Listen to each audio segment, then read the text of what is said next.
Good morning. I'm going to continue with my series on the 1990 World Championship between Garry Kasparov, the reigning champion, and Anatoly Karpov, the challenger. They're now in game number 8. Game number 7, sorry. Kasparov won the second game. The other games have been draws. Here, Karpov has the white pieces. He plays d4, knight f6, an Indian game. c4, very standard. g6, this is the king's Indian defense. Kasparov was a very feared opponent in the king's Indian defense. The idea eventually is to take advantage of getting the bishop on the long diagonal, bishop to g7, move the knight out of the way, play f5 and start a kingside attack. And the number of times he has succeeded in this against top players is just amazing. But he didn't have the best record with this opening against Karpov. And nowadays, the King's Indian isn't so much engine approved, so it's more played in rapid and blitz. It's not something you see very often in classical chess these days at the highest level because, yeah, there are problems with it, to say the least. Anyway, this was 1990. Engines hadn't come to dominate chess yet anyway. So, Karpov plays c3, simple developments. Kasparov continues his plan by developing e4, big centre for white, which is difficult to combat. d6, so that he can play either e5 or c5 to try and combat that centre. The knight develops and Kasparov castles. Bishop comes to e2 and e5, the first challenge on the centre. There are many moves one can play here. d5, exchange, yeah, lots and lots of things that can be played here. But Karpov, this is the Glioric system. It plays a modest move, bishop to e3, but it's a good move. Just because it's modest doesn't mean it's not good. Yeah, knight can come here and black can get the two bishops, but then he will make it very hard for himself to ever get his f5 plan working, and indeed his bishop will probably end up fairly badly there.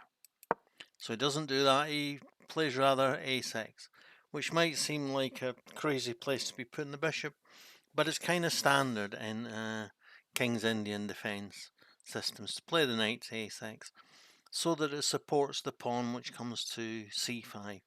And if it doesn't need to take the pawn on c5, then it can eventually come to c6 and exert pressure on the e6 square, c7, and exert pressure on the e6 square. So it seems a bit odd, but it is standard theory within the King's Indian defense. Karpov castles, and the knight comes to g5. Now that there's a bit more solidity in his centre, now he's willing to do this swap off if he gets the opportunity. But Karpov doesn't give him the opportunity, he attacks the queen rather with bishop to g5. Pawn comes to f6, and the bishop retreats all the way to c1 so that it's not being threatened by the knight anymore.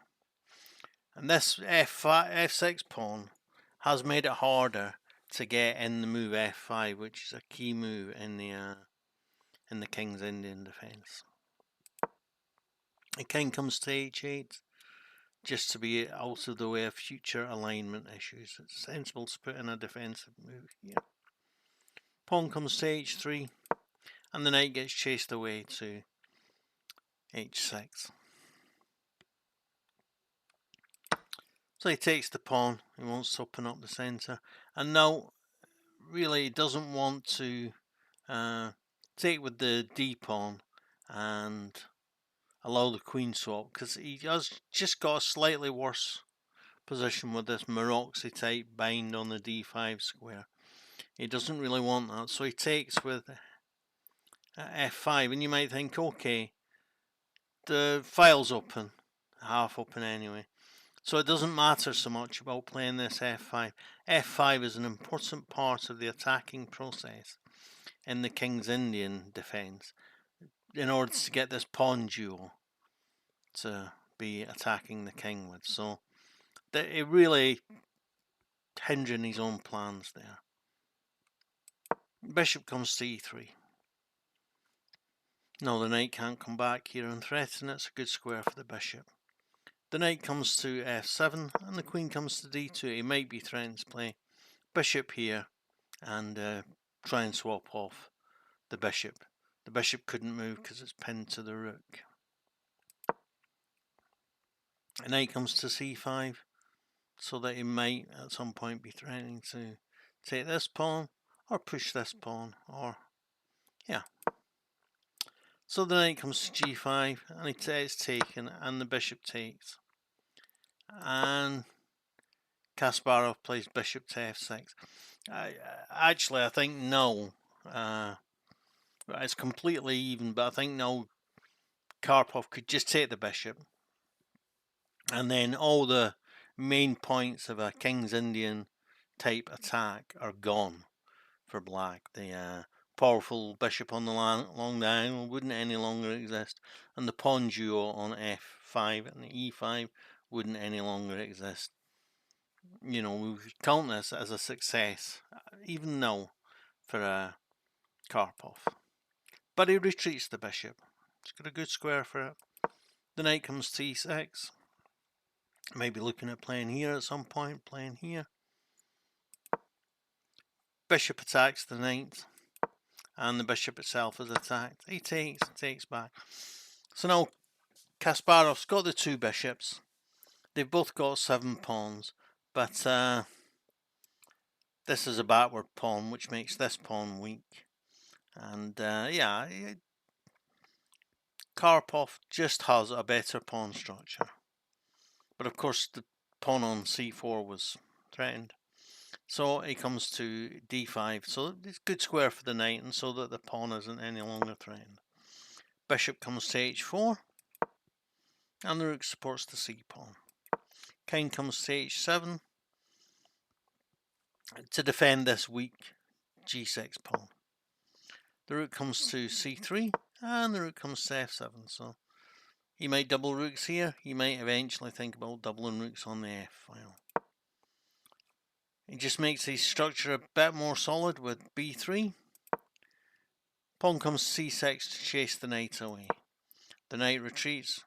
Now this pawn is defended, so that's fine. And the rook comes to d7. Great. You know, you can't ever complain about getting your rook on the same line as your opponent's queen. So rook retreats to c1, and the bishop comes to f6. He might be thinking about rerouting his rook here. The bishop has more or less done its job here. So it's Karpov who makes the pawn break on the f file, and yeah, he's threatening to push to f5. He can't allow that, so he has to take, and he takes back, and now this pawn on d6 becomes weak. It's defended at the minute, but queen comes to a5 to pin the knight, so that he's threatening to play c5 and win the knight. The knight comes to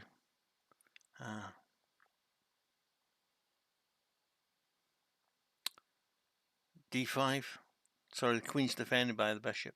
If he takes the queen, of course. So the queen comes to c5 and says check, and the king goes to h1. But no, if he takes with the pawn takes, threatens the bishop and threatens the queen at the same time. So he takes with the bishop, and the pawn is taken and taken back, and now Karpov has won a pawn, and Kasparov's pawns, isolated, backwards, are very weak, especially in comparison to Kasparov's pawns. Rook comes c8 to threaten the e4 pawn. Queen is threatened, same time defending this pawn. Queen takes, bishop takes, but the pawn's importantly defended. Bishop comes to e5, bishop comes to e3, partly to threaten this, but partly as a defensive resource. Stop the bishop taking this file. Bishop comes to g3, and the rook comes to e3 to threaten the bishop. Obviously, if Kasparov could get a rook to the back rank, it would be mate, but that's a forlorn hope. The pawn comes to h4 to solidify the bishop, and as soon as it's solidified, Karpov says no, that's it. That's not being there. So the bishops are swapped off, and he doubles up on the e-pawn. Defends the e-pawn with rook to f4, threatens the h-pawn at the same time. Pawn comes to g5, and now that this pawn is moved, he's willing to abandon this pawn and get this pawn in return. A pair of rooks are swapped off and the pawn is taken. Rook comes back to e7 to stop check from winning this pawn. This is an ideal position for this rook. It's active, it cuts the king off and threatens this pawn, holds the rook on the second rank. King comes to g7, and the king comes to g1, and Kasparov actually resigns here. They know each other so well that they know what each other is capable of, and Karpov can easily play f2, g3, swap off the pawns, come after the g-pawn, and have 2 against 1 on the queen side. It's probably going to be, well, it is going to be 1, and I think if we look at the analysis, it will back up my feeling and Kasparov's feeling when he resigned. Yeah, plus almost 3 pawns. It's a winning position.